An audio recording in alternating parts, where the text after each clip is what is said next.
zdravím, my jsme Annálus, my jsme Legie.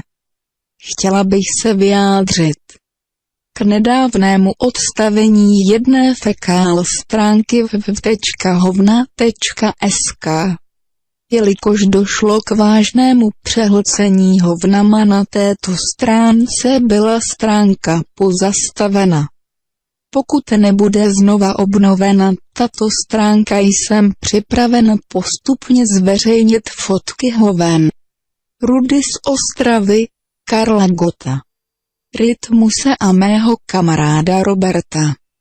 My nezapomínáme. My neodpouštíme. Annálus.